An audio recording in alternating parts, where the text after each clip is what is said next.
Hello, everyone. Welcome to the Around the Big Ten podcast. I'm Marc Givler, joined as always by Chip Minnich. Let's do this here on April 14th, 2025.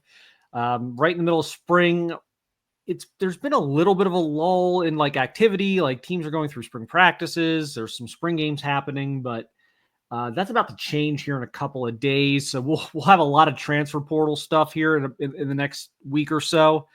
But today we got three things we kind of want to go into.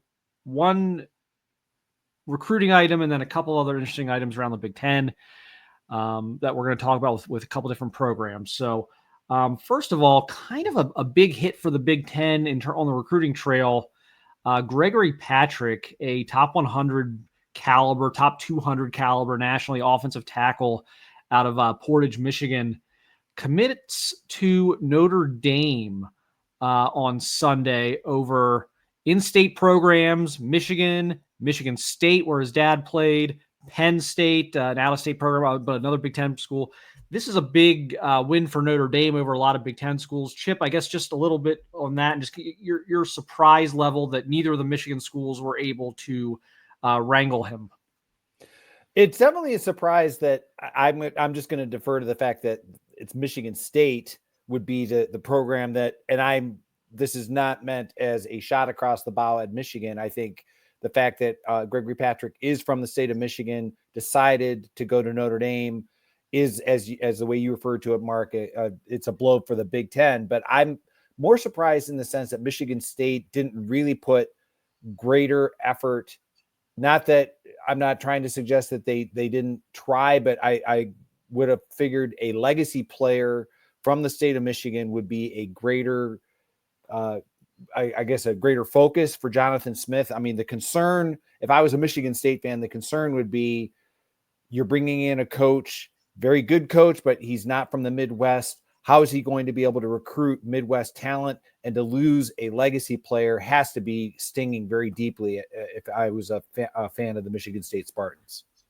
Yeah, it's a big pickup for Notre Dame. They've got a lot of momentum right now coming off their national championship runner-up performance this past year. Marcus Freeman's recruiting very well. And again, you're beating out Michigan State, Penn State. He has scheduled official visits with those three programs for the beginning of June through the end of June. And those look like they likely will not be happening now. He had some big national offers, Alabama being probably the biggest one, but also had Oklahoma offer from Stanford, which is always interesting. So this was a really big win for Notre Dame. And again, you've got Michigan State there as a legacy prospect. And then you've got Michigan, which has had such a great reputation for offensive linemen, especially, the last several years, not being able to close that one out. So that's a big win for Notre Dame. And we'll get into some more recruiting stuff here. I think later this week, there is some, we've talked about some recent commitments that have went the Big Ten's way. I think the last couple days have maybe not gone the Big Ten's way.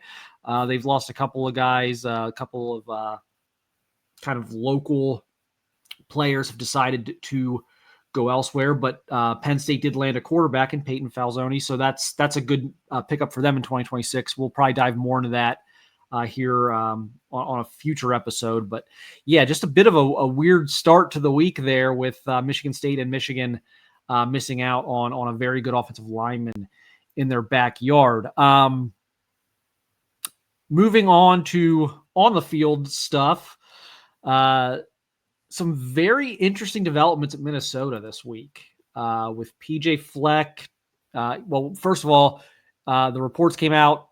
Koi Perich, the phenomenal second-year safety at Minnesota, had a split jersey on and was kind of recorded and photographed in a split jersey, signifying that he was playing eligible to play both offense and defense at Minnesota. PJ Fleck talked about that a little bit on the Big Ten Network.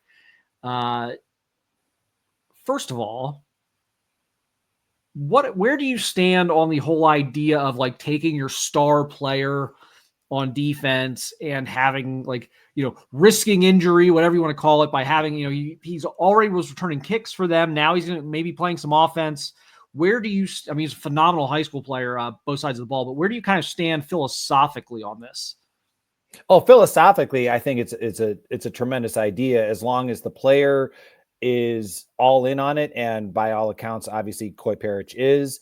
That I understand the concerns about the risk of injury. My belief is that Koi Perich, as talented as he is, I think his obligation and priorities are still going to be first and foremost playing in the secondary for Minnesota. I think that's his more natural position long term. And obviously, as you said, Mark, kickoff, punt returner, I think that's secondary. And I think sprinkling him in as a wide receiver, I realize he played both running back and wide receiver in high school, but my reading of this is that it's going to be more at wide receiver. I think it's tremendous. I think Koi Perich has certainly demonstrated to the coaching staff and his teammates that he can do it, that he wants to do it. And I think anything that can put Minnesota more of a national spotlight on Koi Perich, it's better for him as well as the program itself. So if it results in more wins for Minnesota this season, I think I'm all for it. I would love to disagree with you just for the sake of debate, but I can't. And like, I can't love this enough. First of all, Koi's an incredible player. I covered him a little bit in high school. Incredible football player, amazing freshman year. Really see no universe where he's not a first round pick in 2 years. Going to be fascinating watching both him and Caleb Downs play safety in the Big Ten. I mean, probably the two best safeties in America this year. But we talked about this in the spring preview of Minnesota. They've done a lot of things really well. PJ Fleck's done a lot of things really well with Minnesota. That's a program I probably would be buying stock in right now. They seem to play good defense, good special teams.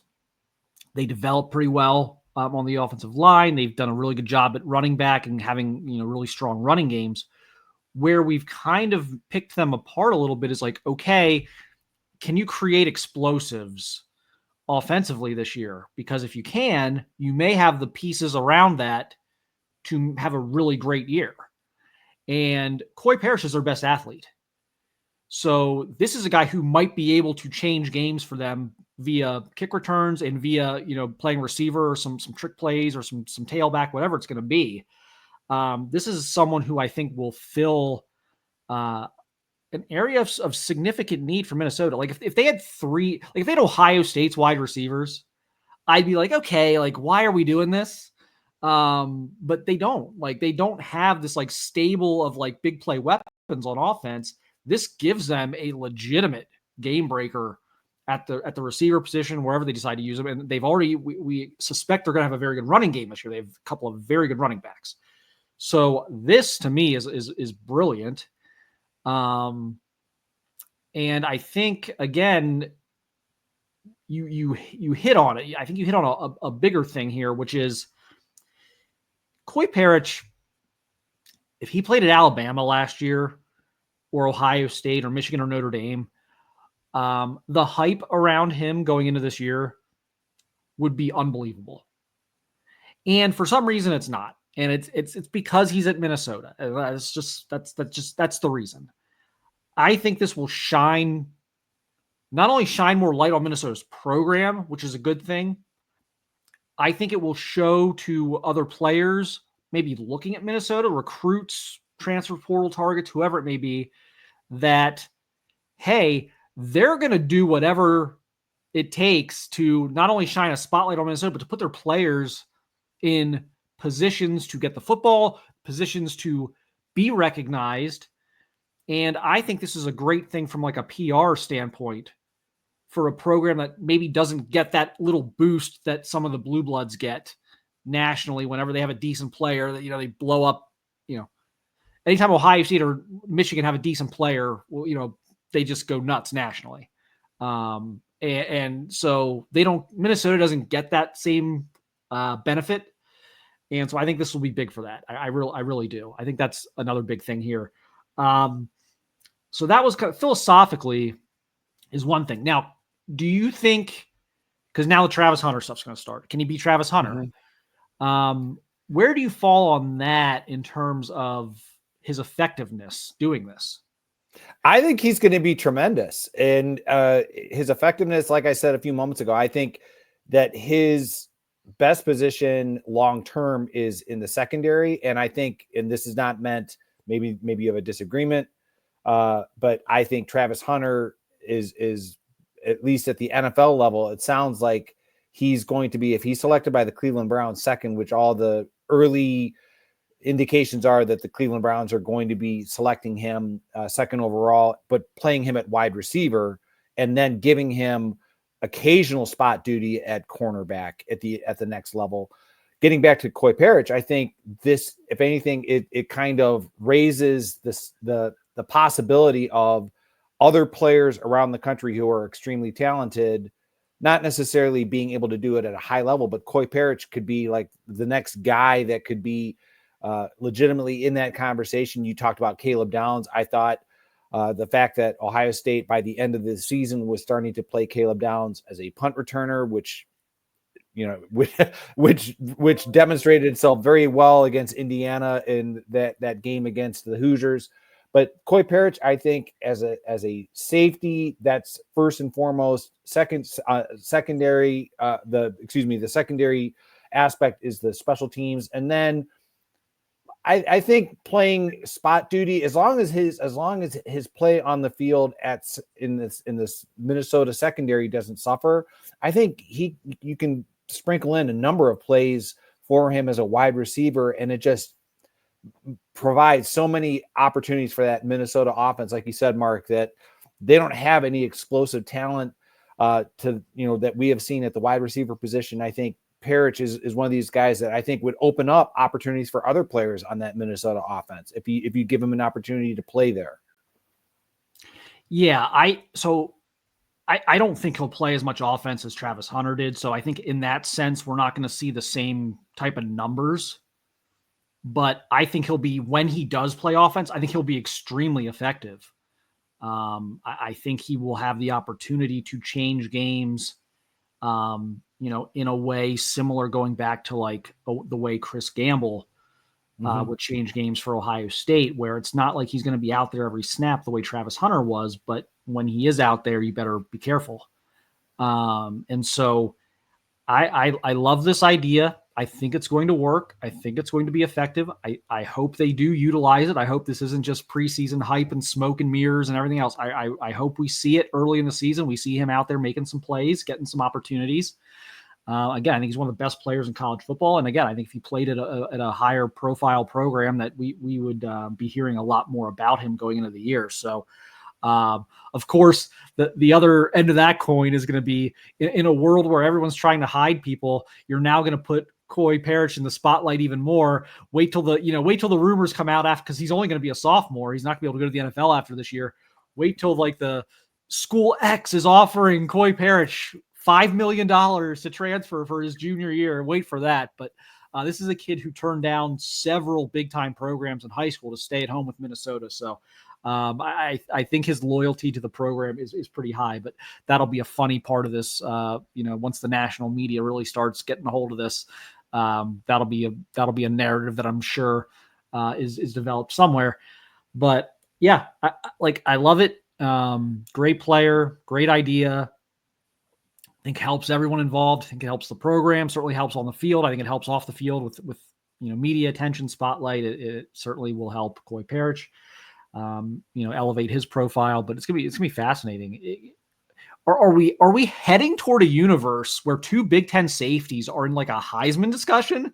Because I don't know how much offense Caleb Downs is going to play, but I would venture to guess he's going to play a significant amount in terms of special teams, especially in big high profile games. Like it wouldn't shock me maybe he's not back there, against Grambling. But I would guess Caleb Downs, when they open up against Texas, is going to be back there returning some kicks.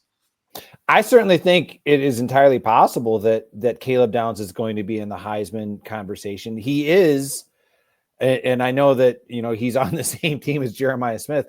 He is the best player in the country, regardless of position. And the reality is that I think back to last year when Chip Kelly, as the offensive coordinator, was openly stating like he would love to see Caleb Downs getting some opportunities at running back. Now, Ohio State has an abundance of talent at the running back position, and I realize that Caleb Downs certainly could be in the mix there, but to the point that I think, utilizing him at safety and on special teams is certainly warranted enough for him to be in Heisman Trophy consideration.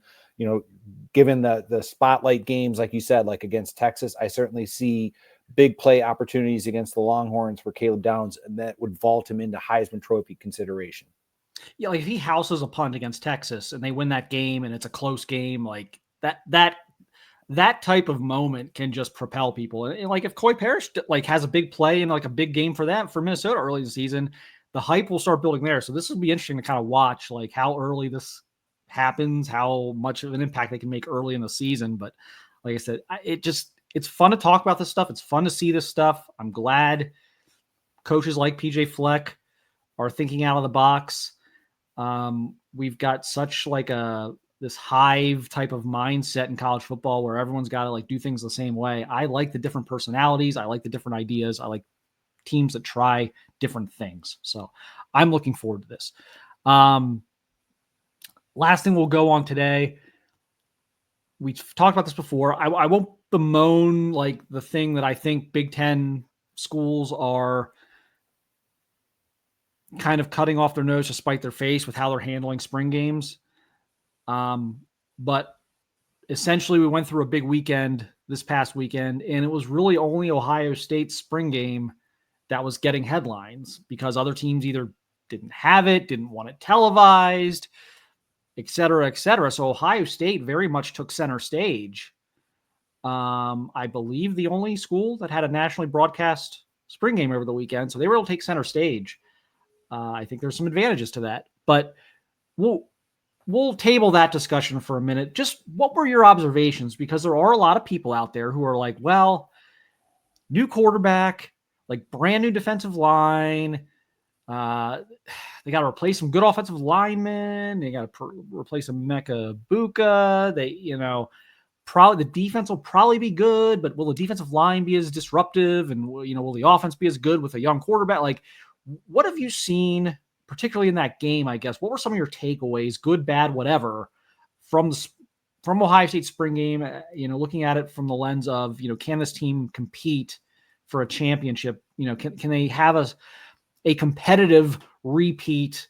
Journey next year, or is this a team that's gonna kind of be in retool mode next year?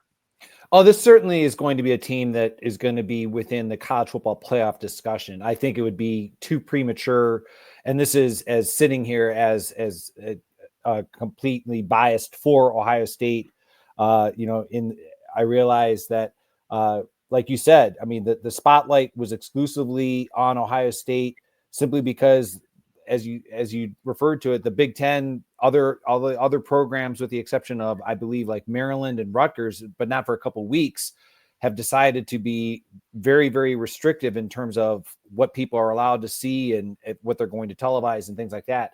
So what I saw as, sitting there with my daughter and my son and one of his friends, as a fan, I saw a lot of young talent. I can understand why Ryan Day, I realized he was joking when he said he was going to petition the NCAA for additional weeks, but I could see why he wanted additional practice time, because there's a lot of talent on that team that just needs more repetition, more practice. The more opportunity, the better they will be when the games are for real. So when I look at the talent, the offensive line, yes, they're having to replace people, but I saw a lot of depth. I saw that the offensive line seemed to do extremely well. Now, granted, the deficiency that I would see on Ohio State would be on the defensive line. And Ryan Day himself even said afterwards, if there are players within the transfer portal who can come in and contribute and help on that front, that Ohio State might be interested. But I think that has to come with an asterisk. You don't want to just bring in a guy just for the sake of bringing him in. They have to be able to contribute. And I think that's where, if I was as an Ohio State fan, you have to kind of take a moment and realize, all right, yes, there are players within the defensive line on the transfer portal, but are they able to come in and be a solid contributor as a backup? Because I think the starting defensive line is pretty well established. I think it's the backup. So getting back to other areas that I really like, the running back position, the fact that James Peoples only had a few carries and Ohio State coaches had seen enough in the other practices that we as fans or the media were not able to see.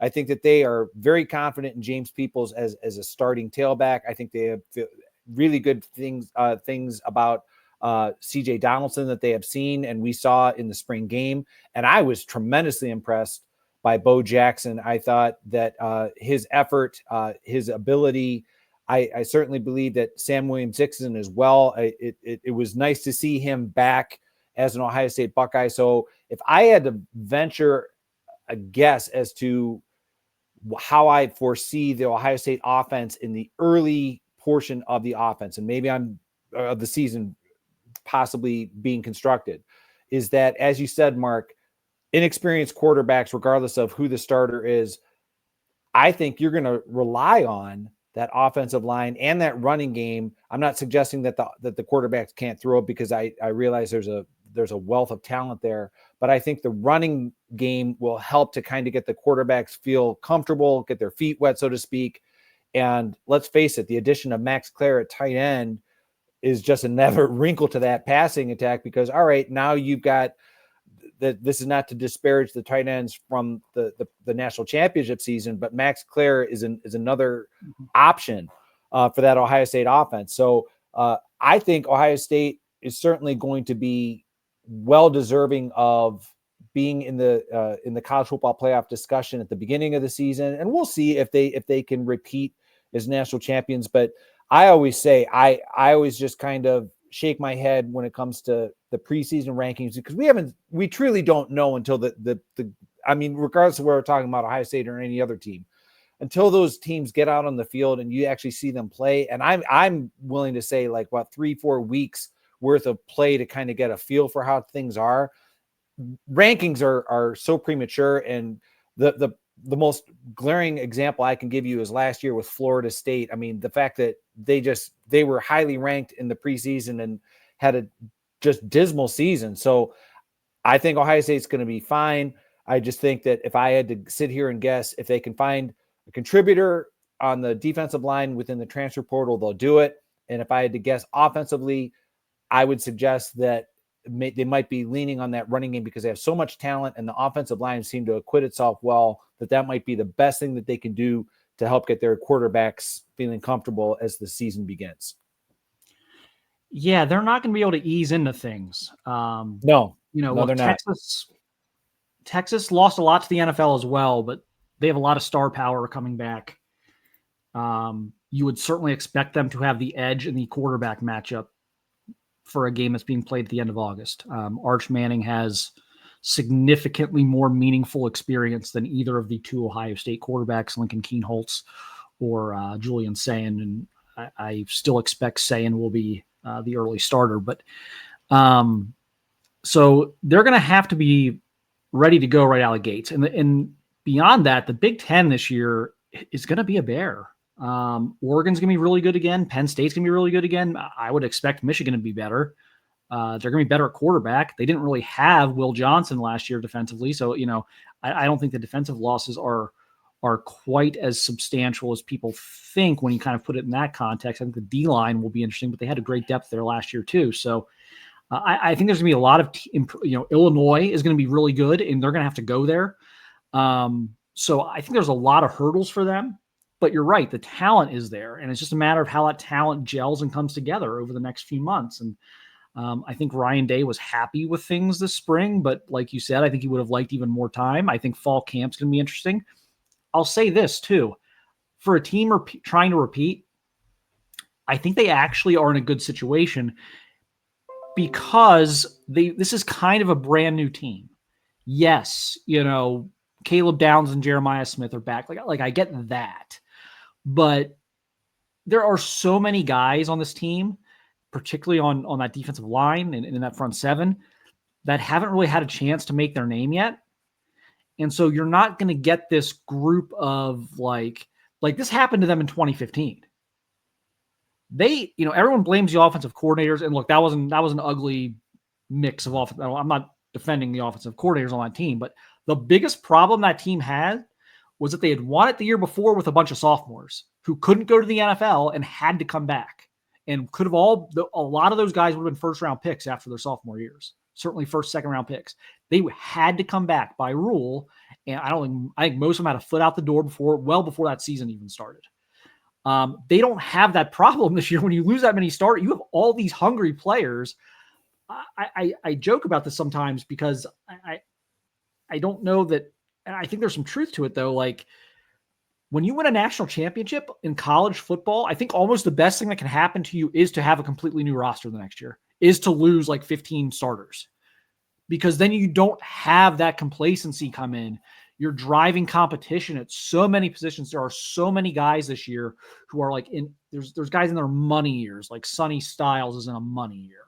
There's guys, Carnell Tate's in a money year. Then there's young guys like Mylan Graham and Julian Sayin and Edric Houston on defense who are trying to establish themselves as the next wave of star players.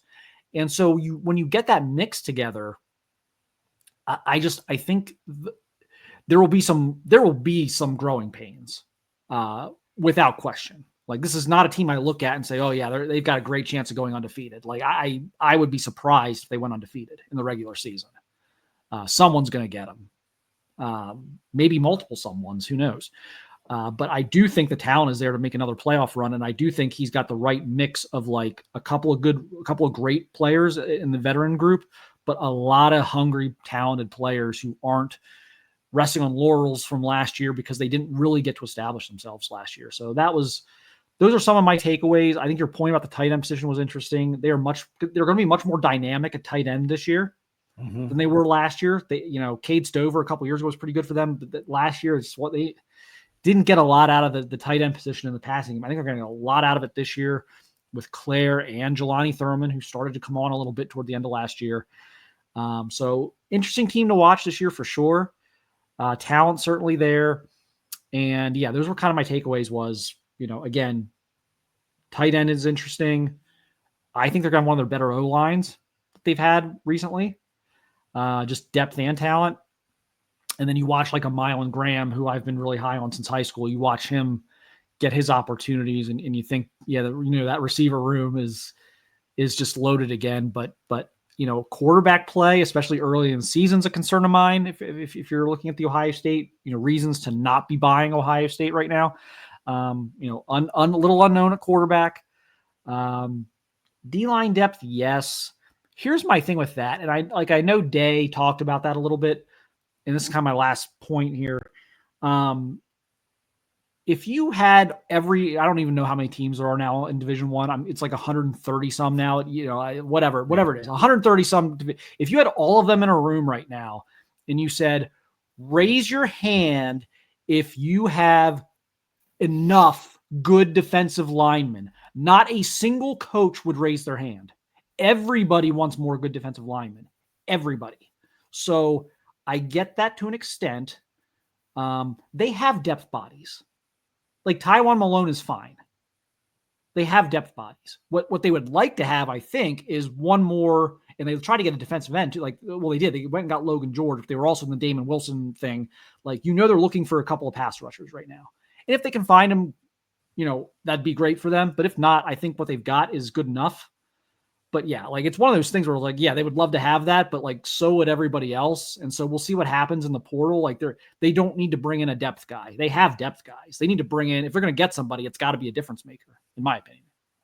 Oh, sure. And I love the fact that you talked about the complacency or the lack thereof. I think that, the fact that the reports that have surfaced it, we talked earlier about Caleb Downs, that this team still has a lot of hunger and a lot of intensity.